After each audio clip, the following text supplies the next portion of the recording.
বারুইপুর কাণ্ডে এনকাউন্টার, পুলিশের গুলিতে মৃত্যু হলো ধৃত অভিযুক্ত প্রভাস মণ্ডলের।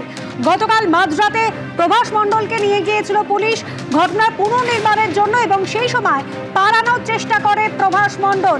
পুলিশের সার্ভিস রিভলভার ছিনিয়ে নিয়ে পালানোর চেষ্টা করে, সে সময় পাল্টা গুলি চালায় পুলিশ। সরাসরি আপনাদের ঘটনাস্থলে নিয়ে যায়, ঠিক যে জায়গা থেকে প্রভাস মণ্ডল পালানোর চেষ্টা করেছিল।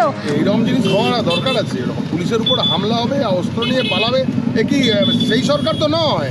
সেই পুলিশ মন্ত্রী নেই, টেবিলের তলায় পুলিশ লুকাবে, খাটের তলায় পুলিশ লুকাবে। পুলিশ এখন একদম ঠিকঠাক কাজ করছে, আর সরকার একদম মজবুত সরকার আছে। এইরকম জিনিস করবে, অন্যায় করবে, তার সঠিক জবাব পাবে। কোনো চিন্তার কোনো কারণ নেই। কোনো অন্যায় সাধারণ মানুষের উপর হবে না, কিন্তু কেউ অন্যায় করবে তাকেও কোনোভাবে ছাড়া হবে না। ওই রকম এনকাউন্টার যদি ওই রকম করতে থাকে, অস্ত্র ছিঁড়ে পালিয়ে যাচ্ছে, তো তা কী করবে? পুলিশ কী করবে? পুলিশ তো নিজের আত্মরক্ষা করবে। হয়েছে, বাইশ হয়েছে, ভালো হয়েছে। এরকম জিনিস আবার আগে হবে। যদি এরকম হয়, অপরাধীদের শিক্ষা দেওয়ার জন্য যা যা করণীয় সব এরকম।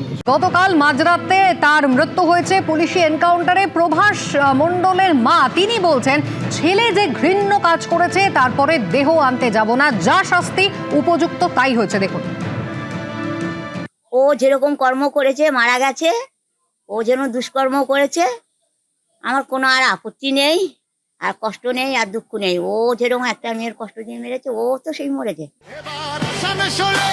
কৃষ্ণেন্দুদা